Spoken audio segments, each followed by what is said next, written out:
अस्सलाम वालेकुम। आप सबको खुशामदीद कहा जाता है चैनल व्यूज एंड रिव्यूज पर। नाजरीन, जैसा कि बजट सरकार ने पेश किया तो तमाम सहाफ़ी हजरात, यूट्यूबर्स, अवाम, अपोजिशन सबकी नजरें बजट पे और उसकी बहस चल रही है कि इसमें अवाम के लिए सहूलत क्या होगी और कितना रिलीफ होगा। मैंने जरूरी समझा कि हमारे यहाँ जो महंगाई का एक तूफान है उस पर तफसीली गुफ्तगू करूं और बताता चलूं कि इसमें ज्यादा जिम्मेदार कौन है, आया अवाम या हुक्मरान। मैं यहाँ पे एक दो चीजें डिस्कस करता चलूंगा और जब आप लोग ये सुनेंगे तो मुझे ये उम्मीद है और यकीन है कि आप लोगों को लगेगा कि वाकई इसमें कोई शक नहीं है, इसमें सबसे ज्यादा जिम्मेदार कौन है। हमारे यहाँ एक खुद साख्ता किस्म की महंगाई भी है। मसलन सरकार जब कोई चीज 1 रुपए भी महंगा करते हैं, फॉर एग्जाम्पल पेट्रोल, डीजल, तो यहां पे अवाम, जिनमें रिटेलर हो या सप्लायर हो या छोटे दुकानदार हो, फार्चून वाले हो, जो भी हो, वो 10-12 रुपए चीज महंगी कर देते हैं और अवाम तक, एंड यूजर तक जब चीज पहुंचती है तो वो 10-12 रुपए महंगी पहुंचती है। और यकसू, चाहे वो एंड यूजर हो, चाहे रिटेलर हो, चाहे सप्लायर हो, गालियां और बुरा भला कहना शुरू कर देते हैं सरकार को। लेकिन अपने गिरबान में ये नहीं जानते, ना ये सोचते हैं कि भाई साहब सरकार ने तो 1 रुपया ये चीज महंगी की थी, हम लोगों ने कितनी महंगी की है, हम कितना जुल्म कर रहे हैं, हम इसमें कितने शरीक मुलजिम हैं, हम कितने इसमें जिम्मेदार हैं। क्योंकि हमारे यहाँ बदकिस्मती से अपने गिरबान में जांगने की कोई हमारे यहाँ ये मिसाल ही नहीं मिलती कि हम अपने गिरबान की तरफ जांके। हमेशा दूसरों पर तनकीद करना, दूसरों पर उंगली उठाना, ये हमारी एक रिवायत बन चुकी है और जो कि सबसे बड़ी हमारी बीमारी है और नाकामी है। इसी हवाले से मैं एक मिसाल अभी देता चलूंगा, फिर मैं सरकार की गफलत, सरकार की कमजोरियां भी बताऊंगा। एक सिस्टमेटिक चेन बना हुआ है महंगाई के हवाले से, करप्शन के हवाले से। ये मिसाल गौर से सुनिएगा और आपको समझ आ जाएगी कि वाकई ये चीजें हमारे यहाँ है। एक एक्शन साहब होते हैं, उसकी घरवाली उसको ऑर्डर करती है कि भाई साहब वो सब्जी खत्म है और अच्छी सब्जी ले आना। वो जनाब चले जाते हैं, गाड़ी में बैठे, वहां रेड़ीदार जो सब्जी लगाए बैठा होता है, उसके पास जाके उससे पूछता है रेट। तो रेडी वाला जब देखता है कि ये तो कोई अफसर है, बड़ा बंदा है, गाड़ी में बैठा है, तो 50 रुपए की चीज वो 60 की बता देता है। जब ये एक्शन साहब ऑर्डर देता है कि चले ठीक है 3 किलो मुझे दे दीजिएगा, अब जब वो 3 किलो देता है तो उसको तो पता कंफर्म हो जाता है कि इसने गाड़ी से नहीं उतरना होता है, तो उसमें 3 किलो में भी वो करप्शन कर देता है, आधा किलो जो है ना खराब सब्जी डाल देता है, मिक्स करके उसको सब्जी दे देता है। जब दे देता है तो वो घर ले जाता है। अब जब घर में जाके ये सब्जी वो उसके घर वाली काटना शुरू कर देते, तो उसको कहती है कि भाई एक तो महंगा भी ले आए और ऊपर से आधी सब्जी तो खराब है, और उसको थोड़ी डांट डपट भी पड़ जाती है। इसी परेशानी के आलम में वो ऑफिस चला जाता है। जब ऑफिस जाता है तो वहां पे ठेकेदार उसके सामने आ जाता है और कोई बिल पास करवाता है, तो ये पहले इनकार कर देता है। अब जब इनकार करता है तो ठेकेदार इसको बोल देता है कि साहब महंगाई भी हो रही है, बढ़ती जा रही है, अखराजात भी बढ़ रहे हैं, लिहाजा आपके भी अखराजात बढ़ रहे होंगे, तो ये बिल पास कर लीजिएगा, आपका भी काम हो जाएगा और मेरा भी हो जाएगा। वो थोड़ी देर इसमें सोचने में मजबूर हो जाता है और सोचना शुरू कर देता है और देखता है कि वाकई यार आज मैं सब्जी लेकर आया था, वो सब्जी भी आधी खराब निकली और ऊपर से महंगी भी दे दी, तो क्यों ना मैं अपने ये अखराजात यहां से मैं पूरे करूं। वो बिल पास कर देता है और अपनी परसेंटेज ले लेता है। आप गौर से सुनिएगा, ये चेन हम एक दूसरे को काट रहे हैं, किसी बाहर बंदे को हम नहीं काट रहे, आपस में हम काट रहे हैं, और इसकी तरह आपको समझ आ जाएगी। ये ठेकेदार जब यहाँ से ऑफिस से निकलता है तो ये सोचने में मजबूर हो जाता है और सोचता रहता है और अपनी वो अखराजात कैलकुलेट करना शुरू कर देता है। तो इसको अगले दिन एक ऑर्डर मिल जाता है घर का, वो भी डॉक्टर का। डॉक्टर इसको अपने घर बनाने का ऑर्डर दे देता है और ये रेट मुका लेते हैं। तो ये रोज जो है ना, फिर जब काम शुरू कर देता है, सरिया सीमेंट डबल डबल मिकदार में वो मंगवाता है। उसमें वो करप्शन भी करता है। वो कह रहा है कि मेरे बिल भी आगे इस तरह फंसते रहते हैं और मैं कमीशन पे अपने बिल पास करता हूँ, तो क्यों ना ये कमीशन जो खर्चा मेरा हो रहा है तो यहाँ से निकाल दूं। और इसी सोच में डबल चीजें जब मंगवाना शुरू कर देते हैं तो वो डॉक्टर तंग आ जाता है और डॉक्टर उसे कहता है कि भाई साहब ये क्या हो रहा है, डबल डबल चीजें ले रहे हो और क्या कर रहे हो, ये तो बड़ा महंगा पड़ रहा है मुझे।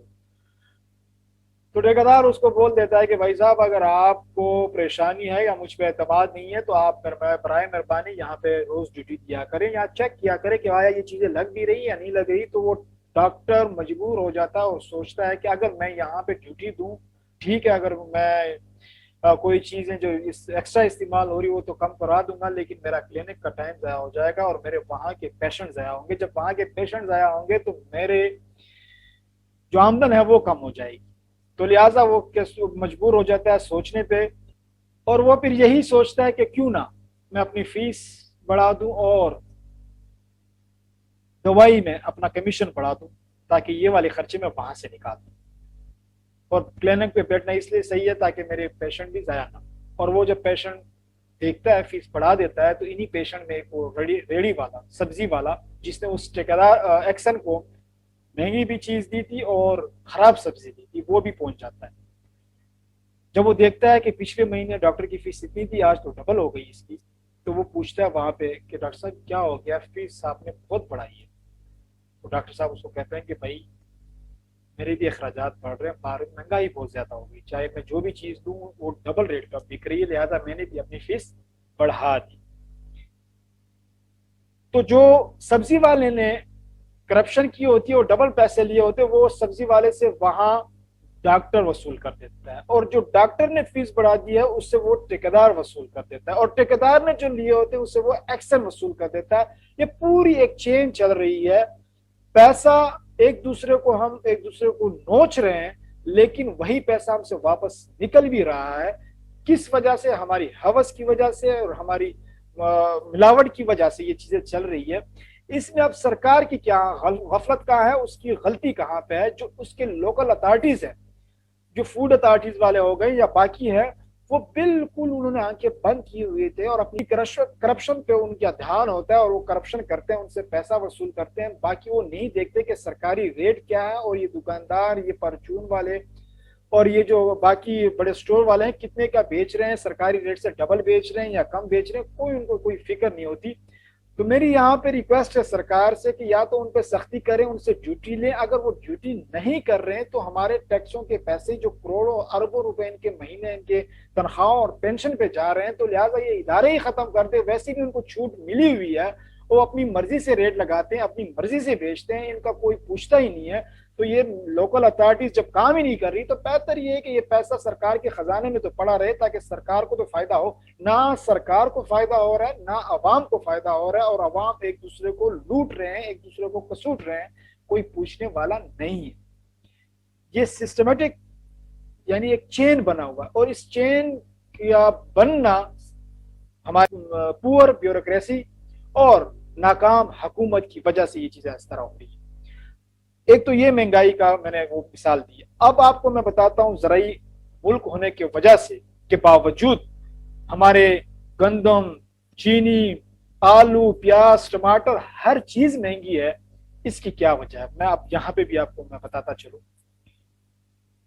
यहां पे भी माफिया का बहुत बड़ा किरदार है और हाथ है, और सरकार को हमेशा चूना लगाती है। लेकिन बदकिस्मती से सरकार बार बार वो चूना लगने देती है, इन्वेस्टिगेशन प्रॉपर नहीं होती उनसे। अब क्या होता है, शुगर माफिया का पूछा के देखें। शुगर माफिया सरकार को, उनके बंदों को फिगर में वो फ्रॉड कर देते हैं। मसलन पर ईयर हमारी प्रोडक्शन इस साल 2021 में चीनी की हुई है 10 लाख टन, और हमारे मुल्क को, जो अवाम को चीनी की जरूरत है, वो है फॉर एग्जांपल 8 लाख टन। अब सरकार को फिगर में बताया जाता है कि हमारी इस साल प्रोडक्शन है 18 लाख टन, लिहाजा 10 लाख टन हमारी ज्यादा है, तो हमें आप सब्सिडी दे ताकि हम एक्सपोर्ट करें, मुल्क को फायदा हो, मुल्क में पैसा आए। जब सरकार देखती है कि हमारी इस्तेमाल 10 लाख टन है और प्रोडक्शन 18 लाख है, तो ये 8 लाख की हम इनको इजाजत दे देते हैं। अब प्रोडक्शन हुई होती है 12 लाख, शो करा देते हैं 18 लाख, 8 लाख की इजाजत मांग लेते हैं। जब ये 8 लाख ये लोग एक्सपोर्ट कर देते हैं, हमारी वहां पे मिकदार बच जाती है 4 लाख टन। अब डिमांड है 10 लाख की, पड़ा है 4 लाख टन, तो ऑटोमेटिकली सप्लाई शॉर्ट हो जाती है और चीजें हमारी महंगी हो जाती है और एक बहरान पैदा हो जाता है मुल्क में। फिर जब सरकार को वो पता चलता है कि हमें तो चूना लगा है, तो वो उसके ऊपर अवामी इतना प्रेशर होता है, अपोजिशन की इतनी प्रेशर उन पे वो बना देते हैं अपोजिशन वाले, कि वो इनको फिर इजाजत दे देते हैं सब्सिडी की शक्ल में कि आप मंगवा लो, इंपोर्ट कर दो। अच्छा, जब वो कह देते हैं कि भाई ये तो इंपोर्ट हमें 10 लाख करनी पड़ेगी क्योंकि 1-2 लाख इजाफी करनी चाहिए, फिर वो 10 लाख इंपोर्ट बेच देते हैं 8 लाख, इंपोर्ट करा देते हैं 10 लाख और डबल रेट पे इंपोर्ट कर देते हैं। वही चीनी हमें जो 50 की मिलनी चाहिए होती है वो हमें 100 पे मिल जाती है और मुल्क से पैसा भी बाहर चला जाता है। और इसी जब वो एक्सपोर्ट करते हैं, इसमें सबसे बड़ा एक और भी इशू आ रहा है, वो है ईरान और अफगानिस्तान का बॉर्डर, जहां पे करप्शन का बाजार वहां पे गर्म है। वहां पे भी चोरी छुप के जो है ना, स्मगलिंग के थ्रू हमारी बहुत सारी अशिया, चाहे वो आलू हो, प्याज हो, चीनी हो, गंदम हो, यहाँ से अफगानिस्तान के थ्रू दूसरे ममालिक तक ये लोग एक्सपोर्ट कर देते हैं। तो ये भी सबसे बड़ी वजह है। सरकार को चाहिए कि इन 2 बॉर्डर्स पे सख्ती करे, वहां पे इन पर चेक एंड बैलेंस रखे और जो फिगर गलत बता देते हैं उनको सख्त से सख्त सजा दे, ताकि नेक्स्ट टाइम ये जो आपके इदारों में काम करने वाले लोग हैं इस तरह गलत फिगर पे राजी ना हो इन माफिया के लिए, और इन बॉर्डर को भी इन पे चेक एंड बैलेंस रखे, ताकि अपने आपकी आवाम को वो चीज मुयसर हो। जब डिमांड सप्लाई से कम हो तो ये चीजें महंगी नहीं होंगी। लिहाजा सरकार की ये 2-3 गलतियां हैं, लेकिन मेरी नजर में सबसे बड़ा मसला हम खुद हैं। हम खुद चीजों को महंगी कर देते हैं। इसी हवाले से अब जो आजकल दवाई डबल ट्रिपल रेट पे बिक रही है, आपको मैं नेक्स्ट वीडियो पे उसके विद प्रूफ दिखाऊंगा, दवाइयों के नाम भी बताऊंगा कि एक्चुअल ये बन कितने की रही है और बिक कितने की रही है। फिर वहां से आपको अंदाजा हो जाएगा कि सरकार से ज्यादा हम खुद जालिम हैं, हम खुद अपने पांव पे कुल्हाड़ी मार रहे हैं। ये जो चेन सिस्टम, सिस्टमेटिक चेन मैंने बताया हुआ है, एक दूसरे को हम काट रहे हैं। हम हवस भी रख लेते हैं, लालच भी कर लेते हैं, मिलावट भी कर देते हैं, महंगी भी चीज कर देते हैं। फिर हम अपनी चीज तो इस तरह बेच देते हैं, जो हमारा दूसरा भाई होता है वो भी इसी चक्कर में लगा होता है, हम उससे निकाल देते हैं, वो हमसे निकाल देता है। और जो गरीब तबका है, जो लो क्लास के लोग हैं, जो 10-15 हजार वाले, उनकी तबाही हो जाती है। लिहाजा मैं नेक्स्ट प्रोग्राम आप लोगों से इजाजत चाहूंगा। सलाम।